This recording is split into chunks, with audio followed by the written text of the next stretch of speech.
जय हिंद दोस्तों, आपका अपना YouTube चैनल MMT क्लासेस में स्वागत है। आज हम लोग का प्लेटफॉर्म का वॉल्यूम 1 SSC GD का क्वेश्चन बैंक देखेंगे।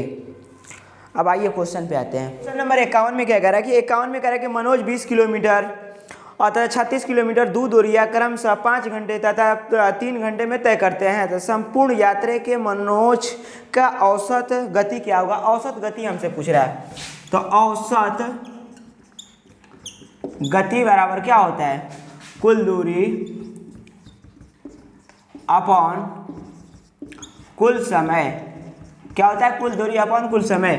अब कुल दूरी हमारा कितना दे दिया? फर्स्ट दूरी हमको कह रहा है कि 20 किलोमीटर और 36 किलोमीटर। ये हमारा 20 किलोमीटर हो जाएगा, ये हमारा 36 किलोमीटर हो जाएगा। अपन समय कितना लग रहा है? कह रहा है 5 घंटा और 3 घंटा समय लग रहा है। तो 5 घंटा प्लस 3 घंटा, अब देखिए 6 हो जाएगा और ये 3 2 5 हो जाएगा, 5 और यहाँ पे 5 3 8, 8 7 56। तो हम कहेंगे औसत गति हो जाएगा 7 किलोमीटर पर आवर। यही हमारा हो जाएगा आंसर। नेक्स्ट क्वेश्चन देखिए।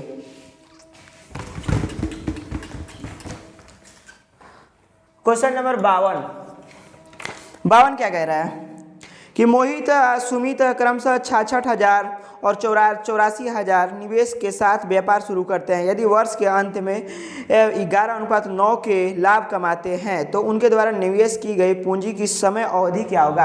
अब हमसे क्या कर रहा है ना कि समय अवधि कर रहा है कि ना दो व्यक्ति हैं, दोनों क्या कर रहा है? कुछ पैसे निवेश कर रहे हैं एक व्यापार में, और ये हो रहा है ना कि दोनों व्यापार में निवेश कर दिए तो कह रहा है कि लाभ का अनुपात हमको दे दिया है। तो हमारा एक फार्मूला होता है पूंजी गुणे समय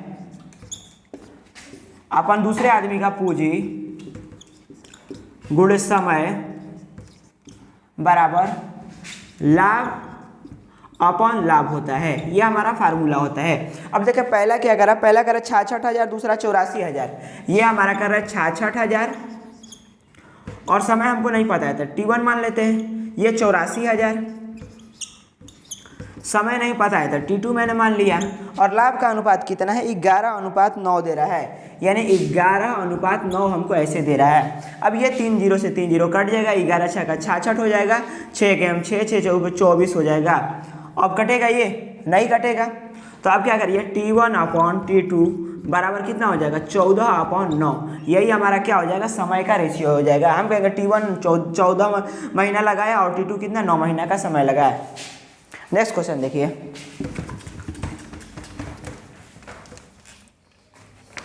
द नेक्स्ट क्वेश्चन देखिए क्या करा? बेलन का वक्र पृष्ठीय क्षेत्रफल 1056 सेंटीमीटर स्क्वायर है। बेलन का वक्र पृष्ठीय क्षेत्रफल क्या करा? बेलन का वक्र पृष्ठीय क्षेत्रफल कितना दिया हुआ है? 1056 दिया हुआ है। अच्छा, बेलन का वक्र पृष्ठीय क्षेत्रफल का फार्मूला क्या होता है कि 2πr × h होता है, बराबर कितना दिया हुआ है? 1056। बेलन देखिए, बेलन देख लीजिए कैसे बेलन होता है। ये हमारा हो गया बेलन, और जो बाहर का ये जो घिरा हुआ जगह है ना, इसी को हम लोग क्या कहते हैं? वक्र पृष्ठीय कहते हैं। वक्र पृष्ठीय क्षेत्रफल कैसे निकालेंगे? नीचे वाला का क्षेत्रफल इंटू ऊंचाई से गुणा कर देंगे तो हमारा काम बन जाएगा। तो ये देखिए नीचे का कितना हो जाएगा? 2πr हो परिधि, और a से मल्टीप्लाई करेगा तो पूरा परिधि निकल जाएगा वक्र पृष्ठीय क्षेत्रफल। अब देखिए 2 × 22/7 अपॉन r इंटू r की जगह पर हमको क्या दिया हुआ है? देखिए r दिया होगा। कह रहा ऊंचाई 8 सेंटीमीटर है तो व्यास क्या होगा? ऊंचाई हमको दिया हुआ है, ऊंचाई 8 सेंटीमीटर और व्यास हमसे पूछ रहा था। यहाँ से r का मान निकालिए। अब काट दिया, 11 दूना के 22 हो जाएगा, 11 9 99, 11 6 का 66, 4 से काटिए, 4 दूना के 8, 4 के 16, 38 के 24। अब r का मान कितना हो जाएगा? 37 के 21। अब हमसे पूछ रहा है व्यास, तो r का 2 गुना व्यास होता है तो d बराबर कितना हो जाएगा? 21 दूना के 42। यही हमारा व्यास हो जाएगा। The next question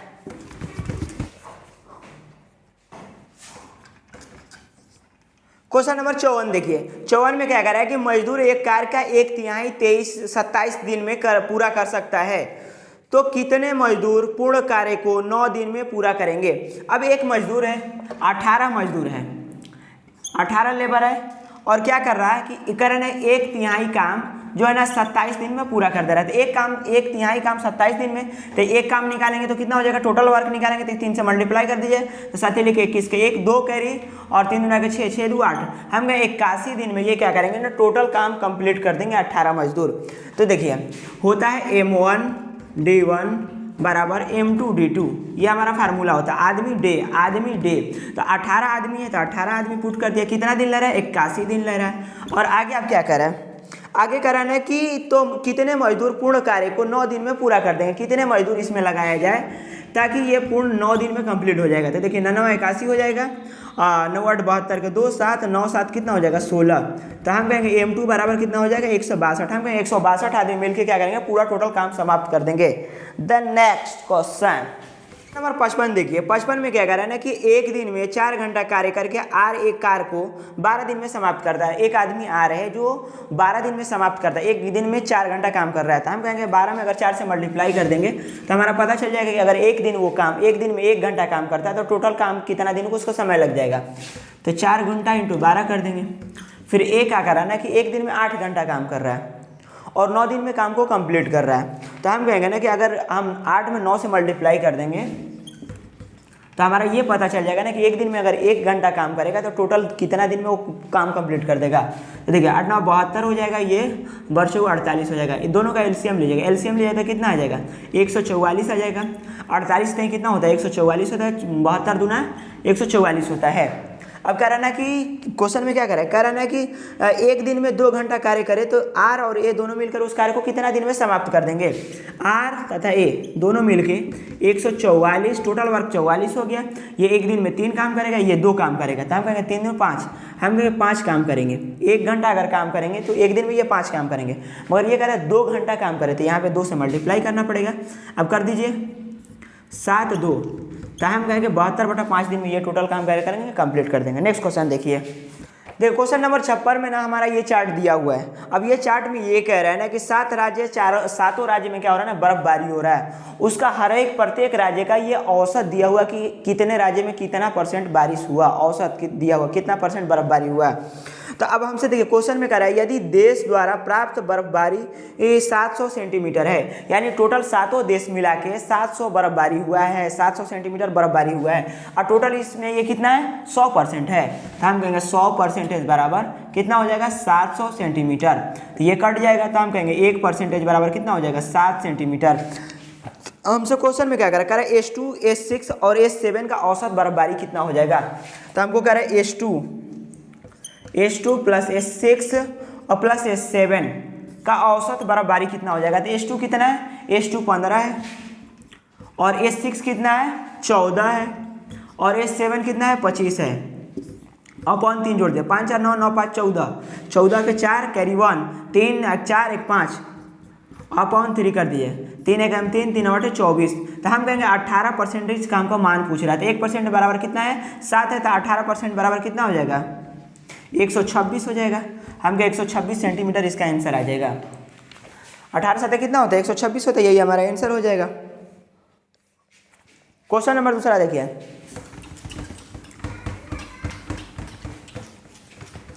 the next question कह रहा है कि 6 लगातार सम संख्याओं का औसत 11 दिया हुआ है। 6 लगातार सम संख्याओं का औसत कितना दिया हुआ है 11 दिया हुआ है। तो 6 लगातार संख्या है यानी 3 इधर होगा और 3 इधर होगा, तभी तो 6 संख्या हो जाएगा। इसका औसत जो होता है ना वो बीच वाला औसत होता है। अब ये क्या सम संख्या है, क्या सम संख्या नहीं है, तो क्या करेंगे सम संख्या लाएंगे।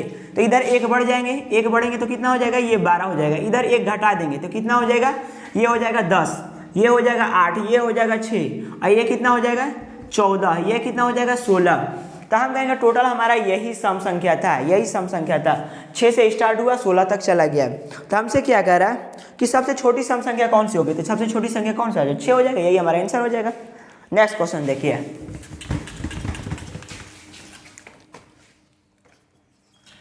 अब की बार SSC GD पार आया समझ में। देखिए 58 क्या कह रहा है कि 420 मीटर लंबी रेलगाड़ी 120 किलोमीटर पर आवर की गति से चल रही है, तो 580 मीटर लंबे प्लेटफॉर्म को पार करने में कितना समय लगाएगी। तो समय बराबर क्या होता है, समय बराबर होता है कुल दूरी अपॉन चाल। अब कुल दूरी कहने का मतलब क्या हुआ कि कोई ट्रेन प्लेटफॉर्म को पार करेगी या पुल को पार करेगी या किसी चीज को पार करेगी तो खुद की लंबाई पार करेगी और प्लेटफॉर्म या पुल दोनों की लंबाई पार करेगी। तब देखिए ट्रेन की लंबाई कितना दिया हुआ है 420 मीटर और प्लेटफॉर्म की लंबाई कितना दिया हुआ 580 मीटर। तो इसको लिखिए 580 मीटर अपॉन चाल हमसे कितना दिया हुआ, चाल दिया हुआ है 120 तो अपॉन में 120 लिख देंगे। अब ये 120 नहीं होगा, क्यों 120 नहीं होगा, ये किलोमीटर पर आवर में दिया हुआ, ये मीटर में दिया हुआ है। ऑप्शन चेक करिए क्या मीटर में दिया है किलोमीटर में दिया हुआ है, तो ऑप्शन हमको सेकेंड में दिया है, यानी हमको क्या करना पड़ेगा मीटर पर सेकेंड में करना पड़ेगा। तब इसको मीटर पर सेकेंड में छोटा यूनिट के लिए छोटा से मल्टीप्लाई करेंगे, यानी 18/5 से हम क्या करेंगे मल्टीप्लाई करेंगे, सॉरी 5/18 से मल्टीप्लाई करेंगे, छोटा यूनिट के लिए छोटा, तो 5/18। अब 6 दिली 18, 6 दूना के 12 20 हो जाएगा। अब क्या करिए ना कि अब ये जोड़ दीजिए कितना हो जाएगा 400, 5 4 900, देखिए 80 या 20 कितना हो जाएगा 100, यानी टोटल ये कितना हो जाएगा, टोटल 1000 हो जाएगा। 1000 अपॉन ये 20 हो जाएगा, ये 5 हो जाएगा, ये ऊपर 3 चला जाएगा, नीचे वाला 3 क्या होता है ना ऊपर चला जाता है। अब देखिए 20 × 5 = 100 होता है, तो ये 100 से 100 कट जाएगा, बराबर कितना हो जाएगा 30 सेकंड। यही हमारा आंसर हो जाएगा 30 सेकंड, यही हमारा आंसर होगा। द नेक्स्ट क्वेश्चन,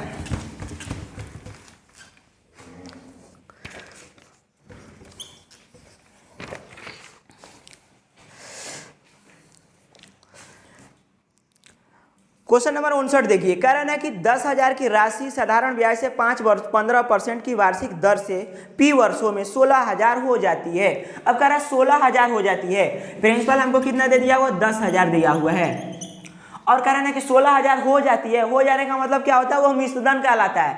तो ये हमको मिश्रधन कितना दे दिया है, 16,000। कितना दे दिया 16,000। अब देखिए अगर हम क्या करेंगे ना मिश्रधन में से प्रिंसिपल घटा देंगे ना तो हमारा ब्याज निकल जाएगा। तो ब्याज निकालिएगा तो SI बराबर कितना हो जाएगा, इसमें से घटाइए तो कितना हो जाएगा 6,000 ब्याज हो जाएगा। अब हमसे पूछ क्या रहा है, हमको दर दिया हुआ है R बराबर 15% दिया हुआ है और हमसे पूछ रहा है समय T बराबर वाट दिया हुआ है। तो क्या करना है, कुछ नहीं करना है, SI बराबर फार्मूला लगाइए, SI बराबर P × R × T अपॉन 100। अब देखिए P की जगह पे क्या रखिएगा 10,000, तो 10,000 रख दीजिए, R के जगह पे 15 लिखिए और T की जगह पे T लिख दीजिए अपॉन 100। SI की जगह पे क्या रखिएगा 6,000 रुपया, 6,000 रख दीजिए। अब देखिए ये 3 0 कट जाएगा, ये 1 0 कट जाएगा। अब क्या बच गया, अब देखिए 3 दूना के 6 और 3 × 5 = 15, 5 दूना के 10। अब इधर से ही मल्टीप्लाई हो जाएगा तो T बराबर कितना हो जाएगा 4 वर्ष। यही हमारा क्या हो जाएगा आंसर हो जाएगा। हम कहेंगे 4 वर्ष हमारा आंसर आएगा। 59 देखिए, अब की बार SSC GD पार समझ में आया, आज हम बहुत खुश हैं। एक थैले में सफ़ेद तथा पीली गेंद क्रमशः इतना दिया हुआ है, यानी वाइट और येलो का रेशियो हमको कितना दिया हुआ 12:17 दिया हुआ है। तो कह रहा है यदि कुल गेंदों की संख्या 116 है, यानी वाइट प्लस येलो बराबर कितना दिया हुआ है 116 दिया हुआ है। ठीक, तो हमसे क्या पूछ रहा है, हमसे पूछ रहा है पीली गेंदों की संख्या यानी येलो। अब देखिए रेशियो में हमारा कितना हो जाएगा, दोनों जोड़िए, टोटल ये क्वेश्चन में दे दिया, रेशियो में ये इतना दिया हुआ है, ये 12 रेशियो में, ये 17 रेशियो में, तो दोनों को जोड़ेंगे तो 7 2 9 1 1 2, यानी हमारा हो जाएगा 29 बराबर कितना हो जाएगा 116, योग बराबर योग। अब देखिए 4 दान में कट जाएगा, 4 दान में कट जाएगा। अब देखिए हमको येलो को पूछ रहा है, यानी 17 रेशियो बराबर पूछ रहा है, तो 17 रेशियो बराबर कितना 17 × 34 68, तो कितना हो जाएगा 68, यही 68 हमारा आंसर हो जाएगा। नेक्स्ट क्वेश्चन देखिए, क्वेश्चन नंबर 61 देखिए। 61 में क्या कह रहा है कि हमको 7 विभिन्न कंपनियां दे दिया है। कह रहा है कि नीचे दिए गए पाई चार्ट में देश के लिए 7 विभिन्न वस्तुएं को आयात का कुल आयात प्रतिशत दर्शाया गया है। 7 विभिन्न क्या है वस्तुएं हैं, ये कोई देश में आयात किया गया। आयात का मतलब क्या होता है खरीदना, और निर्यात का मतलब होता है बेचना, यानी 7 विभिन्न वस्तुएं खरीदा गया है। अब टोटल वस्तु का क्या होना है कि ये 11% है, ये 23% है, ये 15%, ऐसे परसेंटेज में हमको दर्शाया गया है। तो हमसे कह रहा है कि यदि कुल आयात कितना है, कुल आयात हमको दिया हुआ है, इतना दिया हुआ है, कितना दिया हुआ जी 2 2 4 2 6 0 दिया हुआ। ससुरा इतना लंबा चौड़ा देने की जरूरत क्या था, 6 0 दिया, कुल आयात बराबर हमको इतना दिया हुआ है। ठीक, अब परसेंटेज के हिसाब से टोटल कितना हो जाएगा 100%, तो हम कहेंगे 100% बराबर इतना, तो अब देखिए 0 से 0 कटा दीजिए तो 1% बराबर कितना हो जाएगा 3, 4 को 0 पीछे लगाइए, 4 को 0। अब हमसे क्या कर रहा है ना कि P6 का आयात कितना है, P6 का यानी 14 पूछ रहा है। तो 14 रेशियो बराबर कितना हो जाएगा, 14 रेशियो बराबर 14 का 28 होते हैं 42, यानी ये हो जाएगा 42। हम कहेंगे इतना 42 4,20,000 है, 4,20,000 क्या हुआ आयात हुआ है। तो हमारा आंसर कौन सा हो जाएगा,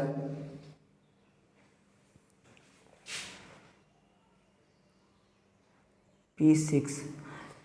हमारा गलती होगा, P6 में जान रहे कितना है 21 है, तो 21 रेशियो बराबर हमको निकालना पड़ेगा ना। तो 21 रेशियो बराबर कितना हो जाएगा, क्योंकि P6 21 है, गलती से हो गया। 3 × 3 3 × 6, ये 4 0 बैठा दीजिए, तो ये कितना हो जाएगा, ये कितना 6,30,000 क्या हुआ, ये P6 में सामान क्या हुआ आयात हुआ है। नेक्स्ट क्वेश्चन देखिए,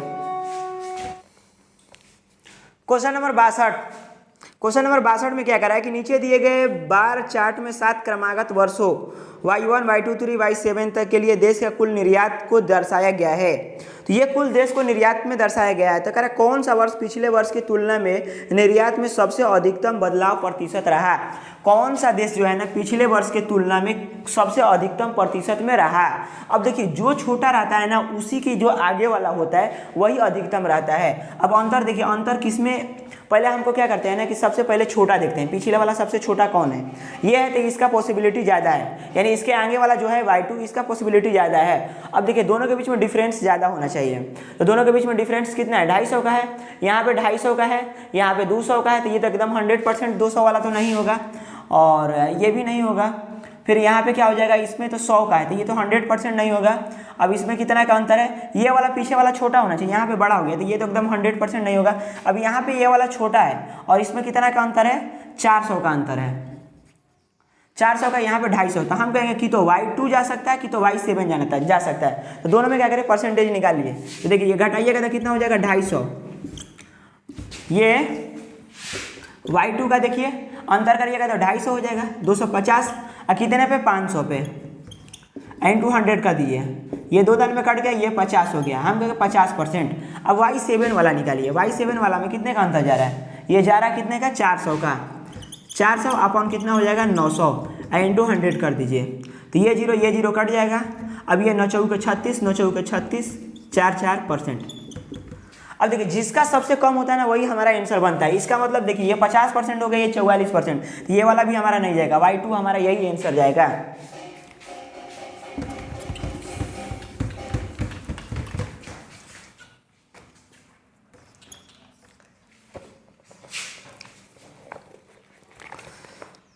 क्वेश्चन नंबर 63 देखिए, एक मशीन का अंकित मूल्य क्रय मूल्य से 70% अधिक है। क्रय मूल्य से क्या है, 70% अधिक है, यानी अंकित मूल्य को क्या कहेंगे, एमपी कहेंगे। क्रय मूल्य यानी सीपी से 70% अधिक है, यानी सीपी हमारा 100% हो गया, तो ये 70% अधिक है, तो कितना हो जाएगा 170% हो जाएगा, और ये 100% हो गया।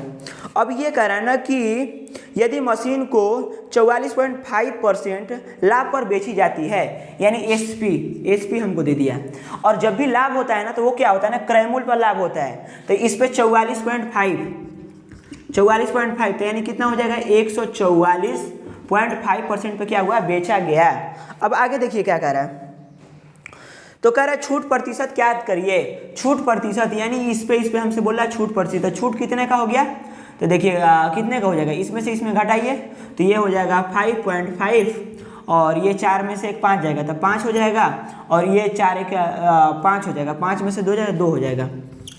अपन कितना हो जाएगा 170 पे निकालेंगे। जब भी छूट प्रतिशत निकालना होता है तो 170 पे निकालते हैं, प्रॉफिट परसेंटेज निकालना होता है तो सीपी पे निकालते हैं, और लाभ परसेंटेज निकालना हो तो अरे हानि भी निकालना होता है तो क्या निकालते हैं, सीपी पे निकालते हैं।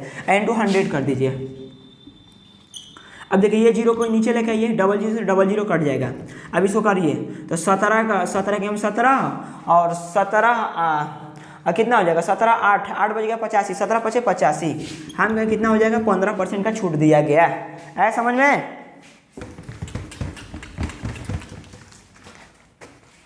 देखिए 64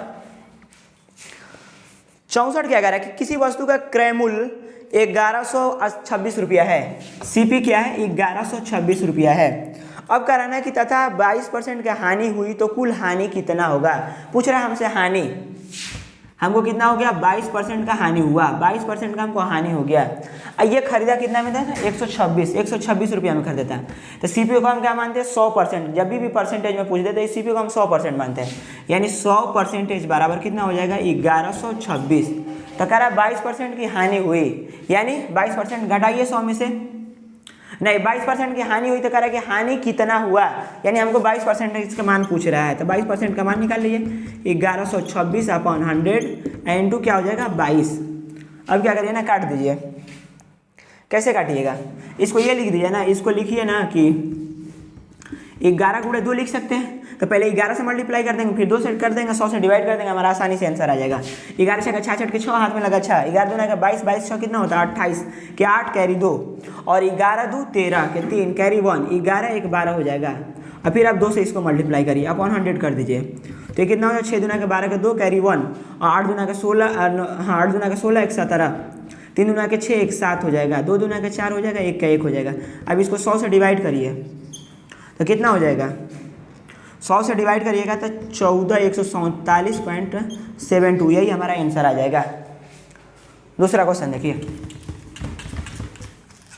क्वेश्चन नंबर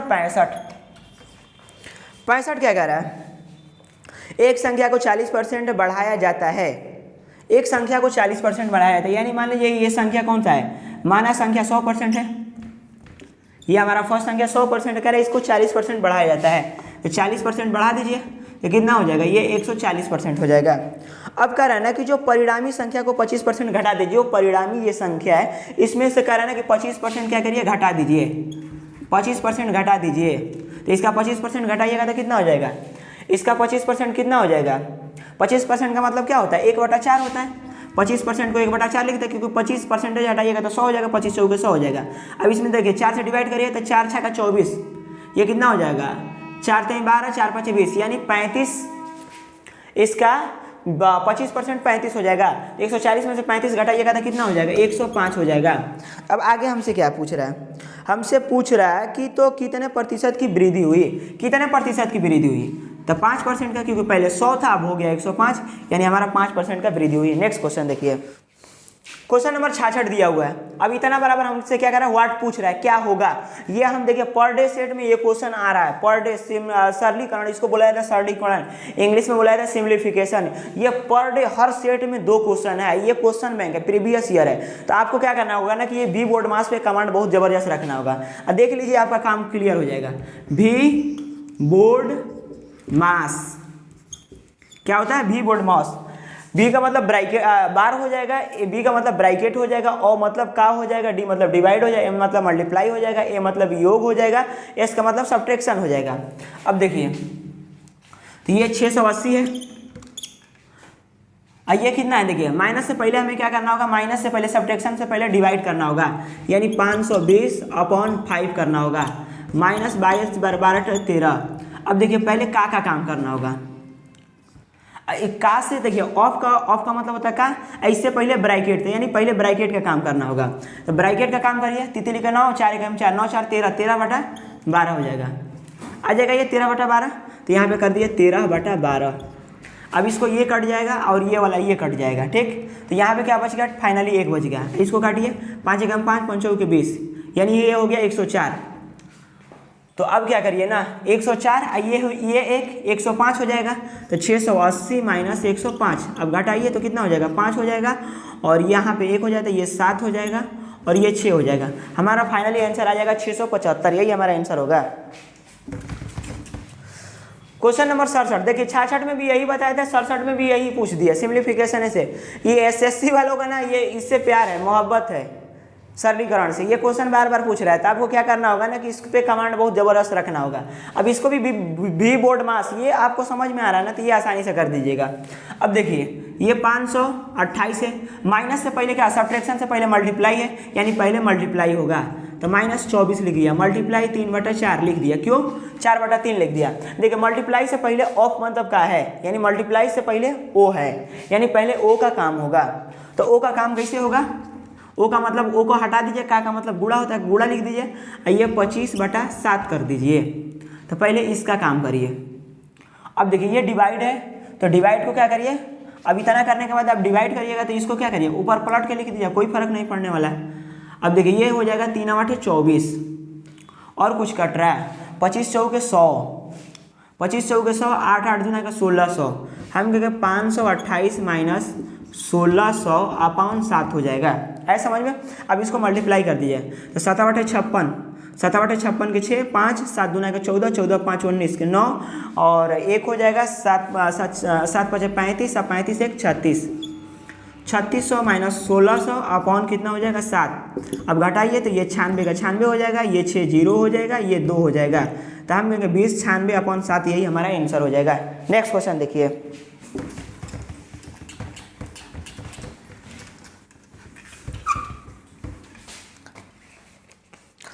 कलम कापी लेके बैठा करिए आप लोग, ये नहीं कि खाली लेके मोबाइल में टुकु टुकु ऐसे करके देखने लगते हैं, ऐसे थोड़ी होता है बनाया जाता है। कलम कापी लेके बैठिए, आप क्वेश्चन को वीडियो को पुश करिए, वहाँ पे रोक रोक के देख देख के बनाइए, आप बना के कमेंट बॉक्स में आप क्या करिए बताइए। लड़के देख लेते हैं कमेंट बॉक्स में बताइए नहीं करते हैं, तब बताइएगा तो थोड़ा सा हमको अच्छा लगेगा, समझ में आया। अब देखिए क्वेश्चन नंबर 68 देखिए, 68 क्या कह रहा है, कह रहा है कि पहली वस्तु का क्रय मूल्य 480 रुपया है। फर्स्ट वस्तु का क्या कह रहा है, क्रय मूल्य का मतलब सीपी, सीपी कितना है 480 रुपया है, 480 रुपया है। अब आगे देखिए, कह रहा तथा दूसरी वस्तु का विक्रय मूल्य 480 रुपया है। जो सेकेंड वस्तु है ना उसका विक्रय मूल्य यानी एसपी हमको दिया हुआ है 480 रुपया, फर्स्ट वाला का सीपी दिया हुआ है, सेकेंड वाला का एसपी दिया हुआ है। अब आगे देखिए क्या कह रहा है, कह रहा है यदि पहली वस्तु पर 20% का लाभ होता है यानी सीपी, तो सीपी को हम ऑलवेज क्या मानते हैं 100%, 100% बराबर हमारा कितना हो जाएगा 480 रुपया। तो कह रहा ना 12% का लाभ होता है यानी 120% का मान हमसे पूछ रहा है, 120%। अगर सेलिंग प्राइस निकालना हो तो 120% का मान निकालना होगा, तो हम कहेंगे 480 अपॉन 100 इंटू 120, 20 5 100, 20 6 का 120, 5 9 45, 5 6 का 30, है समझ में, 6 4 का 36, 6 9 54, 54 3 57, हम कहेंगे 576 रुपया क्या हो गया इसका, ये सेलिंग प्राइस हो जाएगा सेकेंड वस्तु का। अब फर्स्ट वस्तु का सेलिंग प्राइस दे दिया तो इसको क्या करना पड़ेगा सीपी निकालना पड़ेगा। अब देखिए हमको क्या कह रहा है, कहाँ गया जी क्वेश्चन, कह रहा है दूसरी वस्तु का 20% हानि हो रहा है, दूसरी वस्तु का 20% हानि हो रहा है यानी बेचा होगा 20% हानि हो रहा है यानी बेचा होगा 80% में, तो 80% का मान इतना दे दिया है, 80% बराबर सेलिंग प्राइस बराबर सेलिंग प्राइस, तो ये 480। अब क्या काट दीजिए 0 से 0, 8 6 का 48 यानी 6, 1% बराबर कितना हो जाएगा 6। सीपी निकालना है तो सीपी कितना मान दे 100%, तो 100% बराबर कितना हो जाएगा 600 हो जाएगा। अब आगे देखिए क्वेश्चन क्या कर रहा है, तो कह रहा है कुल हानि क्या होगा, पहले देख लेते हैं कि टोटल सीपी कितना है, कितना ये लाने में खर्च, दोनों वस्तु को लाने में कितना खर्च हुआ, तो हमारा कितना हो जाएगा टोटल सीपी बराबर कितना हो जाएगा, इसका सीपी 480 है और इसका सीपी 600 है, तो 600 जोड़ दिए तो ये कितना हो जाएगा, करिए 0 6 4 10, 1080 रुपया हो जाएगा, ठीक। अब टोटल एसपी करिए, इसका एसपी कितना है 576, तो ये हो गया 576 और इसका एसपी कितना है 480, 480। अब दोनों को जोड़ दिए, 6 का 6 हो जाएगा और 8 7 कितना हो जाएगा, 8 7 15 के 5, 1 5 4 9 1 10, 1056। हम कहेंगे टोटल बेचा तो 1056 रुपया मिला, खरीदा तो 1080 रुपया में खरीदा था, तब इसको क्या हुआ लॉस हुआ, तो लॉस हुआ तो कितने का लॉस हो गया, घटाइए ये 4 हो जाएगा, 5 1 6 2, हम कहेंगे 24 रुपया का टोटल क्या हुआ इसे लॉस हुआ। नेक्स्ट क्वेश्चन देखिए 12, क्वेश्चन नंबर 69 में हमको ये 4 ऑप्शन दे दिया और एचसीएफ हमको कितना दे दिया 12। अब हमसे कह रहा है कि निम्नलिखित में से कौन सा लघुत्तम समापवर्तक नहीं हो सकता यानी एलसीएम नहीं हो सकता है। एक चीज आप सोच लीजिए कि लघुत्तम क्या होता है, हमेशा एचसीएफ से भाज्य होता है। अब देखिए सब में भाज्य करिए तो 12 5 60, 12 दूना के 24, अब 12 में 80 आएगा, 80 नहीं है, अगर नहीं आ रहा यानी ये 12 से 80 नहीं कट रहा यानी यही हमारा लघुत्तम नहीं होगा। इसको काटिए 12 के 12 24 36 बच्चों 48, ये भी कट जा रहा है यानी ये लघुत्तम हो सकता है, ये लघुत्तम हो सकता है, ये हो सकता है, मगर यही वाला जो संख्या यही लघुत्तम नहीं होगा। नेक्स्ट क्वेश्चन देखिए,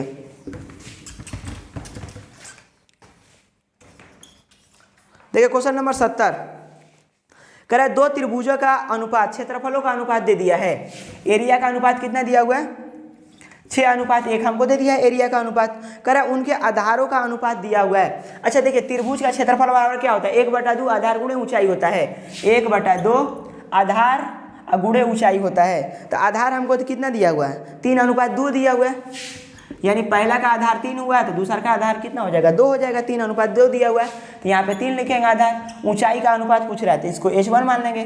दूसरे वाला का क्षेत्रफल ये दे दिया हुआ, क्षेत्रफल बराबर क्या था, 1/2 आधार गुणे ऊंचाई। ये आधार हो गया। ऊंचाई हमको कितना दिया हुआ है, ऊंचाई हमसे पूछ रहा है, और आधार कितना दिया हुआ है 2, और ऊंचाई हमसे पूछ रहा है h2 हो जाएगा। अब देखिए 1/2 1/2 कट गया, 3 दूना के 6 हो जाएगा। ये इधर जाएगा तो कितना हो जाएगा, 4/1। तो हम कहेंगे h1/h2 बराबर 4/1, यानी 4:1 हो जाएगा। यही हमारा आंसर चला जाएगा। नेक्स्ट क्वेश्चन देखिए,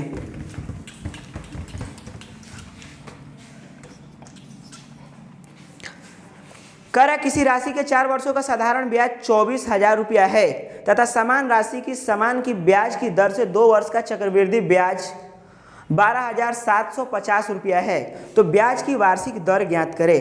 अच्छा एक चीज बताइए, 4,000 का कितना दिया हुआ है, 24,000 ये ब्याज दिया हुआ है। कभी भी साधारण ब्याज ना होता है ना कि फर्स्ट साल, सेकेंड साल, थर्ड साल, मतलब हर जो ईयर्स रहता है सब में क्या रहता है ना कि इक्वल ब्याज लगता है, बराबर ब्याज रहता है। तो ये हमारा 4 साल का ब्याज है, तो 1 साल का ब्याज कितना हो जाएगा, 4 से डिवाइड करते, 4 6 का 24, हम कहेंगे 1 साल का ब्याज इसका 6,000 रुपया लगेगा।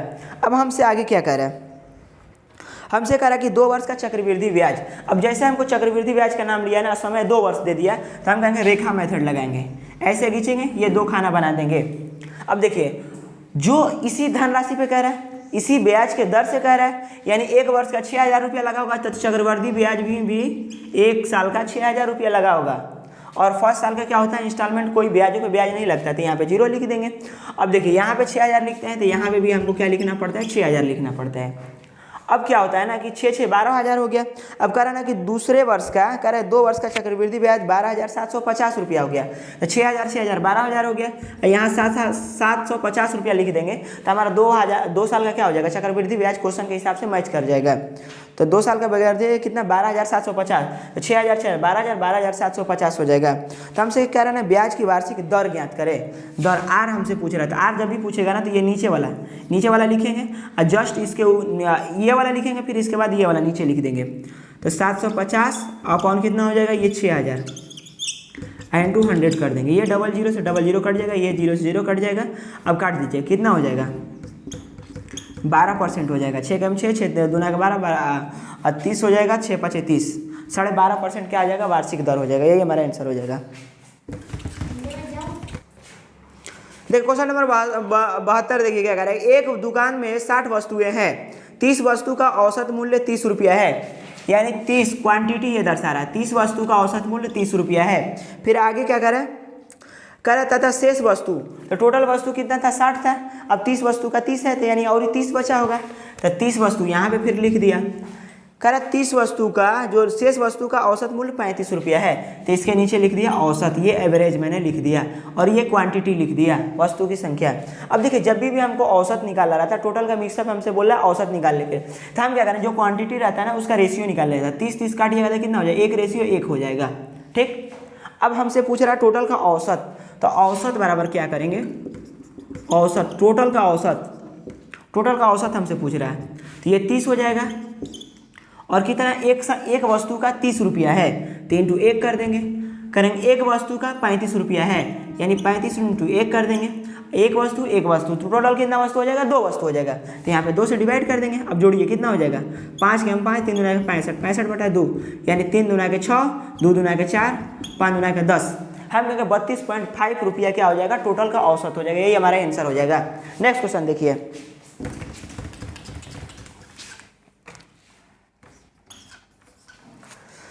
तिहत्तर क्या कह रहा है कि एक घनाभ की लंबाई, चौड़ाई तथा ऊंचाई, ये लंबाई, चौड़ाई, ऊंचाई का हमको क्या दिया हुआ है, रेशियो दिया हुआ है, यानी इसका दिया हुआ 5, इसका दिया हुआ 4, इसका दिया हुआ 2। रेशियो जब भी दिया रहता है ना तो इसको x मान लिया करिए, ताकि बनाने में आपको आसानी होगा। कह रहा है ना कि घनाभ का आयतन हमको दिया हुआ 5000 सेंटीमीटर क्यूब दिया हुआ है। घनाभ का आयतन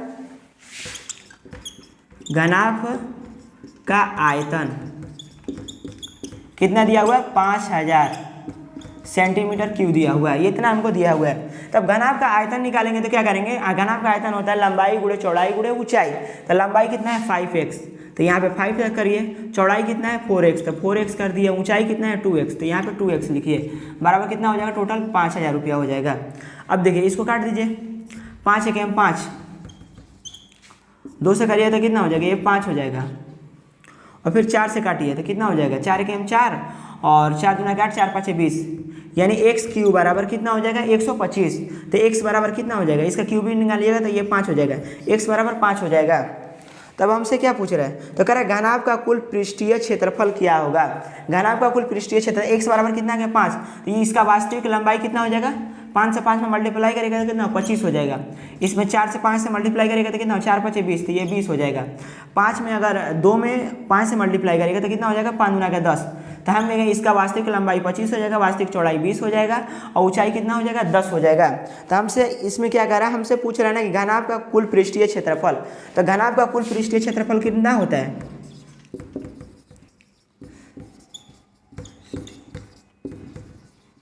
क्षेत्रफल बराबर होता है 2LB BH और HL दिया हुआ है, इतना देता है। तब इतना बराबर क्या करें, L का B का H का मान पुट करके जो आंसर आएगा वही हमारा आंसर हो जाएगा। नेक्स्ट क्वेश्चन देखिए, इतना कर लीजिएगा। कितना लतखोर होता है कि इतना भी नहीं कर पाते हैं, कहेंगे सर पूरा क्यों नहीं कर दिया। बाबू पूरा करेंगे ना तो टाइमिंग ज़्यादा बढ़ जाता है वीडियो का, फिर अपलोड करने में दिक्कत होता है। क्वेश्चन नंबर 74 देखिए क्या कह रहा है, 74 क्या कह रहा है कि P अनुपात Q बराबर दिया हुआ है, P अनुपात Q बराबर दिया हुआ है 7:8, ये हमको दिया हुआ है। अब हमसे फिर ऑप्शन में क्या पूछ रहा है कि P स्क्वायर अपॉन Q, और फिर इसमें दिया हुआ है Q स्क्वायर अपॉन P, इतना का हमको रेशियो पूछ रहा है। अब देखिए P स्क्वायर का मतलब क्या हुआ, P का रेशियो ये हो गया, Q का रेशियो ये हो गया, यानी 7 × 7 अपॉन Q का मान कितना है 8 लिखेंगे यहाँ पे।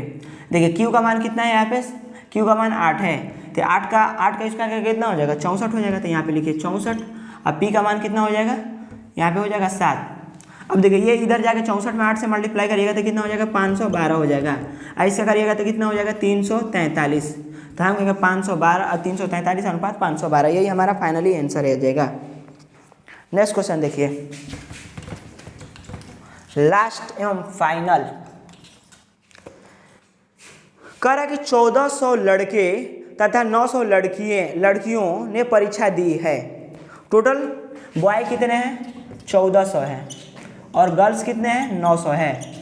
अब आगे देखिए कह रहा है यदि 52% लड़के तथा 68% लड़कियां परीक्षा में उत्तीर्ण हुई, मतलब 52% लड़के उत्तीर्ण हो गए, 68% लड़कियां उत्तीर्ण हो गई, तो परीक्षा में अनुत्तीर्ण होने वाले विद्यार्थियों की प्रतिशत ज्ञात करें। उत्तीर्ण नहीं, अनुत्तीर्ण का मतलब फेल होने वाले विद्यार्थियों का प्रतिशत हमसे पूछ रहा है। तो हम कहेंगे 52% जब पास हो गया तो 48% लड़का क्या होगा, फेल होगा। तो ये 1400 का 48% नहीं होगा जी, 52% पास हो गया, तो 100% में 52% पास हो गया तो 48% बचेगा, तो 48% लड़का फेल हो जाएगा। अब ये हो गया 900 का, अब कर 68% लड़की क्या हो गई, पास हो गई, तो कितना लड़की 32% लड़की फेल हो जाएंगी, यानी 32/100 हो जाएगा। आप और नीचे में क्या करिए, जोड़ दीजिए, टोटल विद्यार्थी कर दीजिए, इंटू 100 कर दीजिए तो हमारा प्रतिशत निकल जाएगा। तो टोटल विद्यार्थी कितना हो जाएगा 9 4 13 और ये 23, 14 ना 23 और डबल पीछे 0 लगा दिया, इंटू 100 कर दीजिए, तो ये 0 से ये 0 कट जाएगा। अब देखिए ये 0 से ये 0 कट जाएगा, ये 0 से ये 0 कट जाएगा। अब इसको कर दीजिए, 14 बटा कितना होता है 112 के 2 हाथ में लग गया 11, और 14 का 14 28 होता है, पहले 14 चौको 56 और 1 57, 56 1 57 और 10 67, ये हमारा 672 हो जाएगा। अब इसमें 9 से मल्टीप्लाई करिए, 9 दूना का 18 हो जाएगा, 9 3 27, 1 28 हो जाएगा, अपॉन कितना हो जाएगा 23। अब 8 2 10, 7 8 7 15 1 16 के 6 कैरी 1, 6 2 8 1 9, 96/23 हो जाएगा। अब काट दीजिए, 23 चौका कितना होता है 92 होता है, तो 23 चौके 92 हो गया। अब 92 और कितना हो जाएगा ये 4 96 यानी 40 बच गया, तो 23 एकम 23 41 पॉइंट और फिर 73, यही हमारा परसेंटेज इतना आंसर आ जाएगा। आए समझ में, आई होप आप लोग समझ गए होंगे। ये टोटल मैंने 25 क्वेश्चन करा दिया, ठीक, चलते हैं, ओके, जय हिंद।